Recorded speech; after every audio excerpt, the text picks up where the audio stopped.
अच्छा तो दोस्तों सीन कुछ ऐसा है कि T20 वर्ल्ड कप के आज 3 मैच मुकम्मल हो गए हैं। पहला मैच हुआ पाकिस्तान वर्सेस नेदरलैंड का, दूसरा मैच हुआ स्कॉटलैंड वर्सेस वेस्ट इंडीज का और तीसरा मैच हुआ इंडिया वर्सेस यूएसए का। और तीनों ही मैच भाई कहीं ना कहीं थ्रिलर थे और कहीं ना कहीं इन्होंने जो है ना इम्पैक्ट डाला है। पाकिस्तान का मैच जो है वो एक थ्रिलर था। पाकिस्तान को जो है वो आखिरी 2 ओवरों में 29 रन चाहिए थे, जहां पे फहीम अशरफ स्कोर कर गए।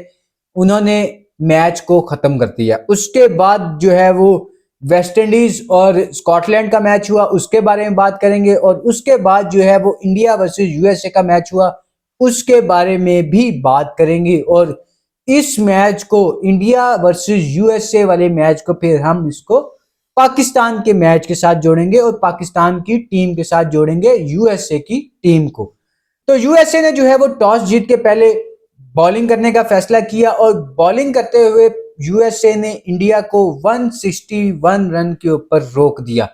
इस पूरी बैटिंग के अंदर सिर्फ एक बंदा था, यानी कि वन मैन शो था, और वो था सूर्या कुमार यादव का। सूर्या कुमार यादव की अगर पॉलिटिकल स्टेटमेंट को साइड में रखा जाए और सिर्फ उसको एज अ बैट्समैन देखा जाए, सूर्या कुमार यादव बहुत ही तगड़ा प्लेयर है। सूर्या कुमार यादव के पास हर तरह का शॉट है। ये एक ऐसा वाहिद प्लेयर है जो मुंह वाले बॉल को पीछे छक्का मार देता है, स्वीप ये मार देता है, स्लॉग स्वीप ये मार देता है, मिड विकेट के ऊपर इतना खूबसूरत टाइम कर रहा होता है ये बंदा, सामने ये खेल देता है, एक्स्ट्रा कवर ये खेल देता है, पॉइंट के ऊपर से छक्के ये मार देता है, कवर के ऊपर से छक्के ये मार देता है। मतलब पूरा कंप्लीट पैकेज है सूर्या कुमार यादव, और सूर्या कुमार यादव ने आज ये दिखाया भी। मैच की जो है वो शुरू से बात करते हैं कि पहले ही ओवर के अंदर जो है वो नटरावलकर ने ईशान किशन को थोड़े से स्विंग दिखाए। ईशान किशन जो है वो थोड़े से नर्वस लग रहे थे, इनसाइड एज लग रहे थे, लेकिन जहां फिर ईशान किशन ने नटरावलकर को वो फ्लिक पे छक्का मारा डीप स्क्वायर लेग के ऊपर से, तो मुझे लगा कि ईशान किशन जो है वो कुछ करेंगे। लेकिन ईशान किशन जो है वो फेल रहे स्कोर बनाने में। ज्यादा ईशान किशन जो है वो सिर्फ 16 बॉलों के ऊपर 20 रन ही बना पाए, जिसमें 2 छक्के और 1 चौका शामिल है। उसके बाद बात कर लेते हैं अभिषेक शर्मा की। अभिषेक शर्मा के लिए अली खान ने सिर्फ एक ऑफ साइड के ऊपर फील्डर लिया था, और वो था डीप कवर का। क्योंकि अगर हम अभिषेक शर्मा की बैटिंग को एनालाइज करें तो हमें ये देखने को मिलता है कि अभिषेक शर्मा जो है वो पहली बॉल के ऊपर निकल के चार्ज करने की कोशिश करते हैं, और उनका जो मेन एरिया होता है शुरू के ओवर में वो ऑफ साइड होता है। वो ऑफ साइड को ज्यादा प्रेफर करते हैं शुरू के ओवर में खेलने के लिए। तो वही हुआ कि अली ने जो है वो एक ही फील्डर कवर के ऊपर लिया हुआ था, डीप कवर पे, और अभिषेक शर्मा को कहा कि मार, नंबर 1 बैट्समैन है ना, तुम मार के दिखा। क्योंकि अली खान ने कहा भाई होगा तू अपने घर में। लिटरली मैंने अली खान के दोनों ओवर देखे। अली खान की मुझे स्लोअर बॉल के अलावा ना, स्लोअर बॉल जो होती है उसके अलावा, या स्लोअर कटर कह लो, उसके अलावा कोई एक बॉल भी ऐसा नहीं लगा कि सूर्या के अली खान ने वो बॉल जो है वो 140 से नीचे किया हो। अली खान का हर बॉल जो जा रहा था वो 144, 143, 142 इस स्पीड से जा रहा था। और मैं बैठ के ही देख रहा था। मैं कह रहा था एक्शन से और जिस तरह बॉल फेंकता है उससे लगता नहीं कि ये इतना तेज है। क्योंकि अगर देखा जाए तो जो जोफ्रा आर्चर, मार्क वुड ये लोग करते हैं तो नजर आता है कि हाँ ये जो है ना ये 140 प्लस का बॉल है। लेकिन अली खान का वो लगता ही नहीं है कि ये 140 प्लस का बॉल है, लेकिन वो था। और वो जो है फिर कर गया आउट। पहली बॉल के ऊपर ही जो है वो अभिषेक शर्मा को आउट किया और कहा कि हाँ, ये ऐसे करके खड़ा हो गया, हार्दिक पांड्या वाला स्टाइल नहीं, वो जिस तरह लेम लेम गाय का ऐसे ऐसे करके खड़ा हो जाता है, वो भी तो सेम एज इट इज जो है वो अली खान भी ऐसे करके खड़ा हो गया कि एलो चलो कार। उसके बाद बात कर लेते हैं तिलक वर्मा की। तिलक वर्मा को जो है वो काफी अच्छा जा रहे थे, बहुत अच्छा और पॉजिटिव स्टार्ट था तिलक वर्मा का। 15 बॉलों के ऊपर जब 25 रन थे, इससे 1-2 बॉल पहले ही जो है वो उन्होंने शेल्डेवन को जो है वो चौका मारा, और मुझे लगा था कि तिलक वर्मा यहाँ से अपनी इनिंग को और एक्सेलरेट करेंगे। क्योंकि जिस तरह के ये लोग खेल के आए हुए थे न्यूजीलैंड के साथ T20I सीरीज, उसके बाद ये लोग जिस तरह की वार्म अप मैचेस खेले थे, यानी कि लोग जो है ये 20-20 25-25 बॉलों के ऊपर अपना 50 रन कर रहे थे। लेकिन यहां पे जो है वो शेल्डेवन ने बहुत ही अच्छे तरीके से ट्रैप किया है तिलक वर्मा को। पहले स्लो बॉल किया, उसके ऊपर आई गेस बाउंड्री लगी शेल्डेवन को। उसके बाद फिर शेल्डेवन ने कहा मैं संभाल लूंगा। फिर शेल्डेवन ने जो है वो तेज बाउंसर किया, सीधा हेलमेट को मारने की कोशिश की, और वहां पे जो है वो तिलक वर्मा थोड़ा सा लेट हो गए, बल्ले के बहुत पीछे हैंडल पे लगी और सीधी शॉट मिड विकेट के हाथ में। सूर्य कुमार यादव की जो है हम बाद में बात करेंगे, क्योंकि सूर्य कुमार यादव ने जो कर दिया है ना, वो आज से पहले या किसी भी इवेंट में ये काम किया करता था विराट कोहली। उसके बाद शिवम दुबे की बात करें तो शिवम दुबे को जो है वो समझ ही नहीं ना आई कि बॉल स्लोर आई कहां से, गई कहां को, और अब मैंने कहां जाना है। यानी कि शिवम दुबे आए, हाजिरी लगवाई पिच के ऊपर, अटेंडेंस ओके, अब चल दिए। पहली बॉल के ऊपर ही स्लोर बाउंसर को अजीब सा खेलने चले गए, वहां पे टॉप एज हुआ और फाइन लेग के हाथ में बॉल चली गई। बहुत ही अच्छा कैच पकड़ा और पहली ही बॉल के ऊपर आउट। उसके बाद रिंकू सिंह एक्स फैक्टर था ये इंडिया क्रिकेट टीम का मिडिल ऑर्डर में, कि ये स्कोर करके देगा, और ये कर भी रहा था। खास तौर पे जिस तरह का रिंकू सिंह ने वार्म अप मैच खेला, नजर आ रहा था कि भाई ये कुछ माइंड सेट के साथ आया, लेकिन ये भी फेल, और सिर्फ फेल नहीं, बहुत ही गंदे तरीके से फेल हुआ है ये। रिंकू सिंह ने 14 बॉलों के ऊपर सिर्फ 6 रन किए हैं। रिंकू सिंह हाथ पैर फूले हुए थे भाई इस बंदे के बैटिंग करते हुए, और ये चीज साफ साफ नजर आ रही थी कि हाँ, रिंकू सिंह जो है ना वो अपने आपे में है ही नहीं, बल्ले के ऊपर सही से बॉल ही नहीं लग रहा। 14 बॉलों में से एक भी बॉल जो है वो रिंकू सिंह ने अच्छे से, जिसे कहते हैं ना मिडल किया हो, नहीं किया। उसके बाद हार्दिक पांड्या भी फेल हो गए भाई आज यूएसए की बॉलिंग के आगे। हार्दिक पांड्या ने जो है वो 6 बॉलों के ऊपर सिर्फ 5 रन किए हैं, और उसमें से भी एक चौका है, वो भी आ गया एक किस्म का। वो मैं आपको बताता हूं कैसे। हरमीत सिंह जो है वो बॉलिंग कर रहे थे, उनके जो कप्तान है मोनंग, उन्होंने हरमीत सिंह को कहा कि छोड़ छोड़ के बॉल कर। पहला बॉल जो है वो हरमीत सिंह ने हार्दिक पांड्या को किया, हार्दिक पांड्या ने जो है वो सामने तेज शॉट मारा और सिंगल हो गया।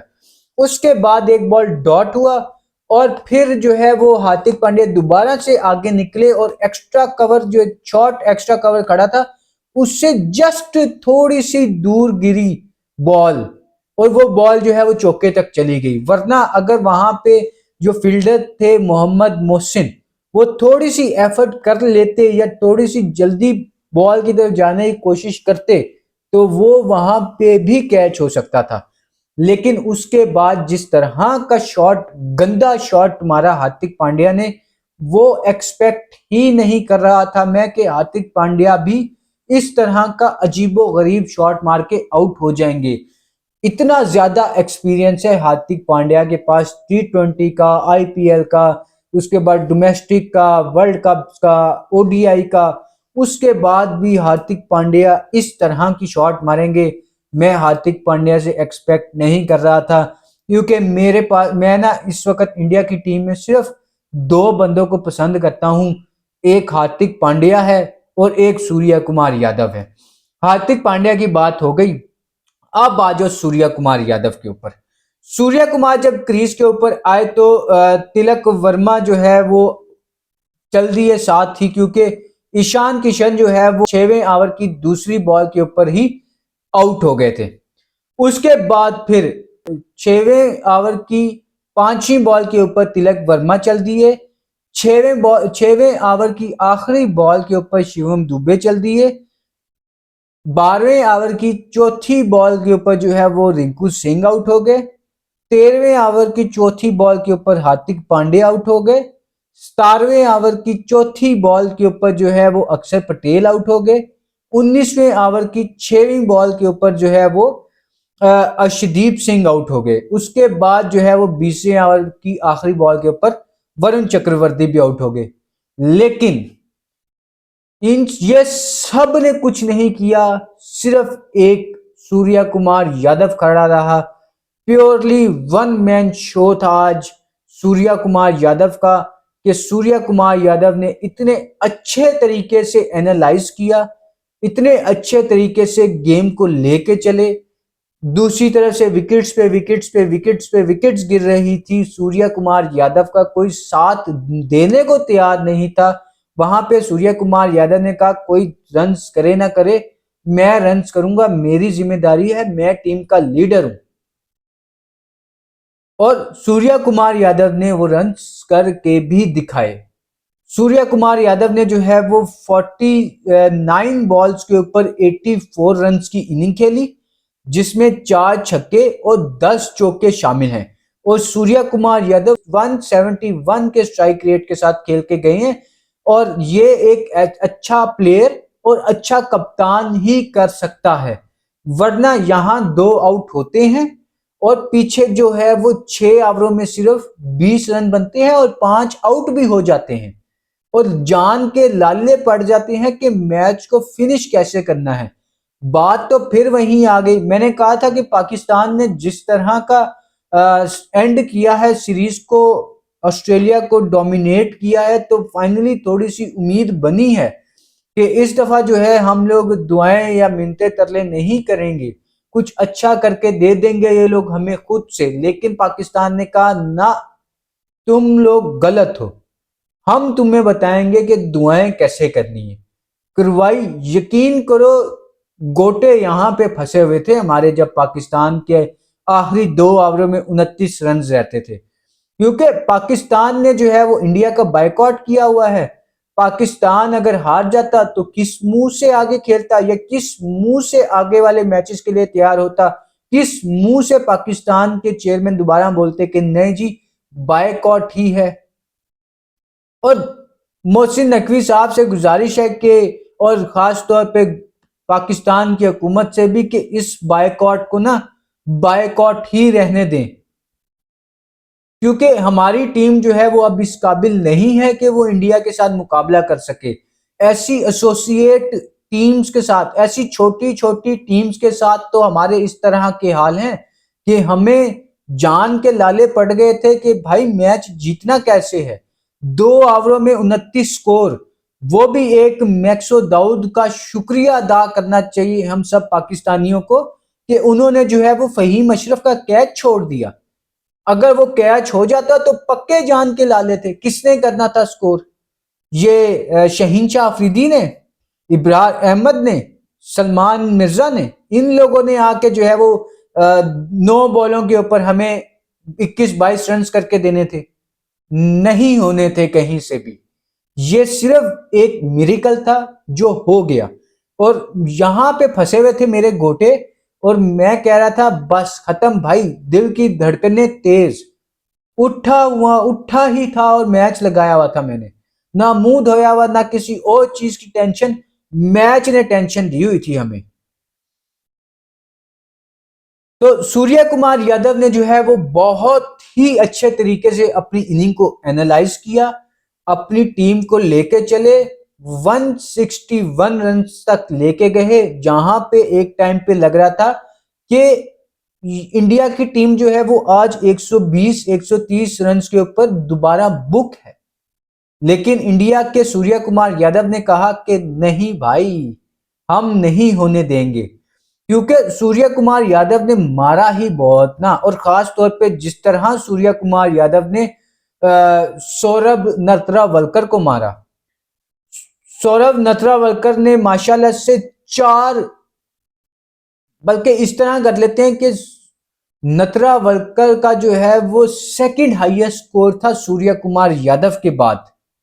नटरावलकर ने 24 गेंदों पे सिर्फ 65 रन जमा किए हैं। समझ रहे हो बात को? इस तरह का मारा है सूर्या कुमार यादव ने सौरभ नटरावलकर को। उसके बाद अली खान बहुत अच्छी बॉलिंग कर रहे थे, मुझे नहीं पता, वो एक आई गेस जो डाइव मारी, जो उनका गोडा जो है वो जमीन में फंसा रह गया, उसकी वजह से क्रैम्प पड़ गया और वो बॉलिंग करने नहीं आ सके। उसके बाद शेल्डेवन ने जिस तरह की बॉलिंग की, एक ही ओवर में 3 आउट कर दिए। पहले जो है उन्होंने ईशान किशन को आउट किया, उसके बाद जो है उन्होंने तिलक वर्मा को आउट किया, उसके बाद उन्होंने जो है वो शिवम दुबे को आउट किया, बहुत खूबसूरत।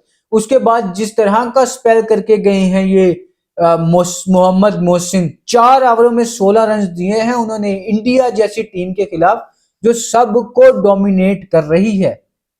लेकिन आज इंडिया जो है वो ऑस्ट्रेलिया के सामने फंसा हुआ नजर आया कि इन बॉलर्स को खेलना कैसे है।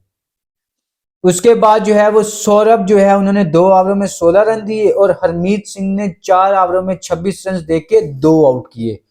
आज के दिन अगर 2 कैच हो जाते तो शायद वर्ल्ड कप के अंदर एक नया ट्विस्ट आ जाता कि आगे होगा क्या। एक मैक्सो दाऊद ने जो फहीम अशरफ का कैच छोड़ा और दूसरा जो शुभम ने जो है वो सूर्य कुमार यादव का कैच छोड़ा, जब सूर्य कुमार यादव सिर्फ 15 रन के ऊपर खड़े हुए थे और सिंपल स्ट्रेट कैच था। तो सूर्य कुमार यादव ने बहुत ही तगड़ी इनिंग खेली उसके बाद और अपनी टीम को जो है वो 161 रन तक लेके गए। उसके बाद बात कर लेते हैं इंडिया की बॉलिंग की। सबसे पहले उसके अंदर आते हैं अर्शदीप सिंह, लेकिन उससे पहले मैं आपको बताता चलूं कि यूएसए की तरफ से सिर्फ 3 प्लेयर्स हैं जो डबल फिगर में गए हैं, उसके अलावा किसी ने डबल फिगर को दूर दूर तक टच करने की भी कोशिश नहीं की। आंद्रे घोष, जिसको पाकिस्तान सुपर लीग की फ्रेंचाइज इस्लामाबाद यूनाइटेड ने डायरेक्ट साइन किया है, उन्होंने 9 गेंदों के ऊपर 6 रन किए। उसके बाद जो है उनके साथ जो ओपनर थे उन्होंने 7 गेंदों के ऊपर 2 रन किए। उसके बाद उनके कप्तान मोनंक पटेल ने 0 किया। मिलिंद कुमार ने 34 गेंदों के ऊपर 34 रन किए। संजय ने 31 गेंदों के ऊपर 37 रन किए और शुभम ने जो है वो 22 गेंदों के ऊपर 37 रन किए। उसके बाद हरमीत सिंह ने 0 किया, मोहम्मद मोहसिन ने 8 रन किए और शेल्डेवन ने जो है वो 2 रन किए। अब आ जाओ इंडिया की बॉलिंग की तरफ। इंडिया ने जो है वो 132 रन के ऊपर ही सिर्फ यूएसए को रोक दिया बस। अर्शदीप ने जो है वो 4 ओवरों के अंदर 18 रन देके 2 आउट किए। अर्शदीप की मैं एक वीडियो देख रहा था, लेकिन सबसे पहले मैं आपको कॉन्टेक्स्ट देना चाहता हूं। कॉन्टेक्स्ट ये है कि पूरी दुनिया कहती है जी कि इंडिया का बोर्ड जो है वो बहुत बड़ा है, इंडिया का बोर्ड जो है वो बहुत अमीर है, इंडिया के पास हर तरह की फैसिलिटी है, इंडिया जैसा चाहे वैसा कर सकती है। लेकिन इतना अमीर बोर्ड, आप इसको एक बाप के तरह ले लो, इतना अमीर बाप उसने अपनी औलाद को बिगड़ने नहीं दिया, काबू में रखा है। उसकी मिसाल मैं आपको देता हूं। अर्शदीप सिंह की एक वीडियो सामने आई जिसके अंदर अर्शदीप सिंह अपनी मॉर्निंग रूटीन बता रहे थे। उस रूटीन के अंदर क्या था, 4 किलोमीटर स्विमिंग, 10 किलोमीटर जॉगिंग, उसके बाद योगा और उसके बाद फिर 45 से 1 घंटे का जिम। और ये भी थोड़ा बताया, यानी कि उन्होंने कहा ये तो बहुत लाइट है, मेरी आज थोड़ी तबीयत सही नहीं चल रही जिसकी वजह से मैं कर नहीं पाया अपना पूरा वर्कआउट, जिसकी वजह से मैं अपना पूरा वर्कआउट नहीं कर पाया। तो इतना अमीर बाप ने भी ना अपने बच्चों को सही तरबियत दिया और संभाल के रखा हुआ है। और यहाँ हम गरीबों के बच्चे, हमारे गरीबों के बच्चों के जो है वो पाए नहीं खत्म हो रहे, निहारियां नहीं खत्म हो रही, घूमना फिरना नहीं खत्म हो रहा, फास्ट फूड नहीं खत्म हो रहा, सब चीजें चल रही हैं, पेट निकले हुए हैं, कोई फिटनेस का ख्याल नहीं है। हम इन लोगों का मुकाबला नहीं कर सकते। उसके बाद डीएसपी मोहम्मद सिराज ने जो है वो 4 ओवरों में 29 रन देके 3 आउट किए। वरुण चक्रवर्ती ने 4 ओवरों में 24 रन देके 1 आउट किया। अक्षर पटेल ने 4 ओवरों में 24 रन देके 2 आउट किए। हार्दिक पांड्या ने जो है वो 4 ओवरों में 34 रन देके कोई आउट नहीं किया। अगर हम यहाँ पे इंडिया की बॉलिंग को और अपनी बॉलिंग को रख के देखें ना, तो हमारी बॉलिंग लाइनअप इनकी बॉलिंग लाइनअप के आगे कुछ भी नहीं है। ये सिर्फ इसीलिए है कि उन्होंने अपने आप को काबू में रखा हुआ है। उन्हें पता है कि उनकी फिटनेस के लिए क्या चीज अच्छी है, उनको क्या चीज सूट करती है, वो उस चीज के ऊपर चलते हैं। यहाँ पे निहारियां भी चल रही हैं, पाए भी चल रहे हैं, शुगल मेला चल रहा है, मैच के अंदर कुछ भी नहीं हो रहा। उसके बाद आ जाओ जी, आज एक दूसरा मैच भी हुआ जो कि था स्कॉटलैंड वर्सेस वेस्ट इंडीज का। वेस्ट इंडीज ये मैच जीत तो गया, लेकिन इसके अंदर एक बहुत ही प्यारी चीज हुई और वो थी रोमारियो शेफर्ड की हैट्रिक और उसका पंजा। वेस्ट इंडीज ने पहले बारी करते हुए 182 रन्स किए, जिसके अंदर बेहतरीन किस्म की इनिंग खेली शिमरन हटमायर ने, जिन्होंने 64 रन्स किए 36 बॉल में, जिसमें 6 छक्के और 2 चौके शामिल थे। शिमरन हटमायर ने मेरे ख्याल में T20 वर्ल्ड कप की फास्टेस्ट 50 बनाई है वेस्ट इंडीज की तरफ से, और 64 रन्स किए हैं 36 बॉल्स पे। उसके बाद रोहमन पॉवल ने जो है वो 14 गेंदों के ऊपर 24 रन की इनिंग खेली। शरफेन रदरफर्ड ने जो है वो 13 गेंदों के ऊपर 26 रन की इनिंग खेली। और इस तरह वेस्ट इंडीज जो है वो 182 रन बनाने में कामयाब हुई। यहाँ पे मैं ब्रेंडन किंग की बात इसलिए नहीं करना चाहता क्योंकि ब्रेंडन किंग ने 30 बॉलों के ऊपर सिर्फ 35 रन किए हैं, और शाय होप ने जो है वो 22 बॉलों के ऊपर 19 रन की इनिंग खेली है, जो कि still like Babar Azam inning थी, बहुत ही स्लो। यहां पे स्कॉटलैंड ने जो है वो 147 रन किए। दरमियान में मिडिल फेज में कंसोलिडेट पीरियड के अंदर जो है वो स्कॉटलैंड ने वेस्ट इंडीज को काफी टफ टाइम दिया। वेस्ट इंडीज ने जो है वो दायरे के अंदर ही स्कॉटलैंड के 37 के ऊपर 3 आउट कर दिए हुए थे। उसके बाद स्कॉटलैंड के कप्तान बैरिंगटन और टॉम ब्रूस ने बेहतरीन किस्म की पार्टनरशिप लगाई, और 13.2 ओवर पे जो है वो बैरिंगटन आउट हुए और अपनी टीम का स्कोर 115 रन तक ले गए थे, और तकरीबन कोई 80 रन की पार्टनरशिप लगाई इन दोनों ने मिलके। और उसी के साथ साथ इन लोगों ने जो है वो 14 ओवर तक तकरीबन कोई 80 से 90 रन के दरमियान रन जोड़े हैं, जो कि काफी अच्छे हैं। और ये एक एसोसिएट टीम है, छोटी टीम है, just like Netherland, just like Oman, Italy, लेकिन ये लोगों ने दिखाया है कि ये लोग कुछ करने आए हैं वर्ल्ड कप के अंदर। कुछ मिडिल ऑर्डर में तो है ना, पाकिस्तान के मिडिल ऑर्डर में कुछ भी नहीं है। उसके बाद अगर बात करें तो एक ही बात बचती है, और वो है रोमारियो शेफर्ड की। रोमारियो शेफर्ड ने जो है वो 3 ओवरों में 20 रन देके 5 आउट किए हैं, और 10वें ऐसे बॉलर बने हैं T20 की हिस्ट्री में जिन्होंने वर्ल्ड कप के अंदर हैट्रिक की है। 2007 के अंदर जो है वो T20 वर्ल्ड कप की पहली हैट्रिक हुई थी, और उस हैट्रिक का एजाज जो है वो ब्रेटली के नाम पे जाता है, जिन्होंने बांग्लादेश के खिलाफ ये हैट्रिक की थी। दूसरी हैट्रिक जो है वो कर्टिस कैंपर के नाम पे जाती है, आयरलैंड के बॉलर हैं जिन्होंने नेदरलैंड के खिलाफ 2021 के अंदर दूसरी हैट्रिक की थी। उसके बाद तीसरे नंबर पे जिन्होंने हैट्रिक की वो है वनिंदु हसारंगा। साउथ अफ्रीका के खिलाफ 2021 वर्ल्ड कप के अंदर जो है इन्होंने हैट्रिक की थी, जिसमें उन्होंने एडन मार्करम को आउट किया था, टेम्बा बाबूमा को आउट किया था, और प्रिटोरियस को आउट किया था। उसके बाद चौथी हैट्रिक जो है वो साउथ अफ्रीका के कागिसो रबाडा ने इंग्लैंड के खिलाफ की थी। पांचवी हैट्रिक जो है वो मोयापान यूएई के बॉलर हैं, उन्होंने श्रीलंका के खिलाफ 2022 वर्ल्ड कप में की। उसके बाद 2022 वर्ल्ड कप में जॉश लिटल आयरलैंड के फास्ट बॉलर ने न्यूजीलैंड के खिलाफ हैट्रिक की थी, जहां उन्होंने केन विलियमसन, जिमी नीशम और मिचेल सेंटनर को आउट किया था।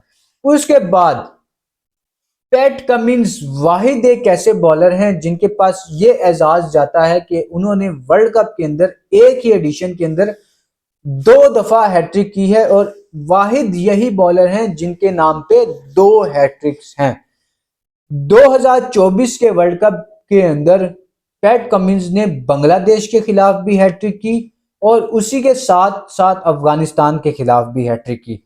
फिर 2024 के टूर्नामेंट में ही इंग्लैंड के क्रिस जॉर्डन ने यूएसए के खिलाफ हैट्रिक की और अब रोमारियो शेफर्ड 10वें ऐसे बॉलर बने हैं जिन्होंने स्कॉटलैंड के खिलाफ हैट्रिक की है। और हाँ, यहाँ मैं मेंशन करना भूल गया कि कर्टिस कैम्फर जो है वो वाहिद ऐसे बॉलर हैं जिनके नाम पे ये एजाज है कि ना सिर्फ उन्होंने हैट्रिक की बल्कि 4 गेंदों के ऊपर 4 लगातार आउट भी किए हैं। तो भाई आज के दिन बहुत कुछ हो गया है, मतलब बहुत ही थ्रिलर किस्म का दिन था आज T20 वर्ल्ड कप में। पहला मैच जिस तरह का हुआ टोटली थ्रिलर मैच था वो। फिर उसके बाद जिस तरह का रोमारियो शेफर्ड ने अपना स्पेल कर दिया बहुत ही खूबसूरत।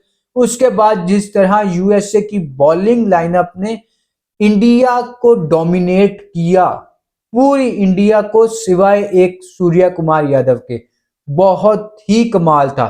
और अब ना मजा आएगा पाकिस्तान वर्सेस यूएसए का मैच देखने का कि पाकिस्तान इस मैच में क्या करेगी। तो मिलते हैं आपसे इंशाल्लाह कल जितने भी मैचेस होंगे उनकी एक ऐसे ही डिटेल वीडियो बनाएंगे। जुड़े रहना है बस, मजा बहुत आने वाला है। डेली रेगुलर वीडियोस आएंगी। उसके साथ फिर जैसे ही पीएसएल की ऑक्शन आएगी, सुनने में आ रहा है कि आज ही के दिन आई गेस अब 8 शुरू हो गई है, तो आज ही के दिन पीएसएल की एक और फ्रेंचाइज मुल्तान सुल्तान की ऑक्शन होगी। वो भी देखेंगे कि वहां क्या सीन बनता है।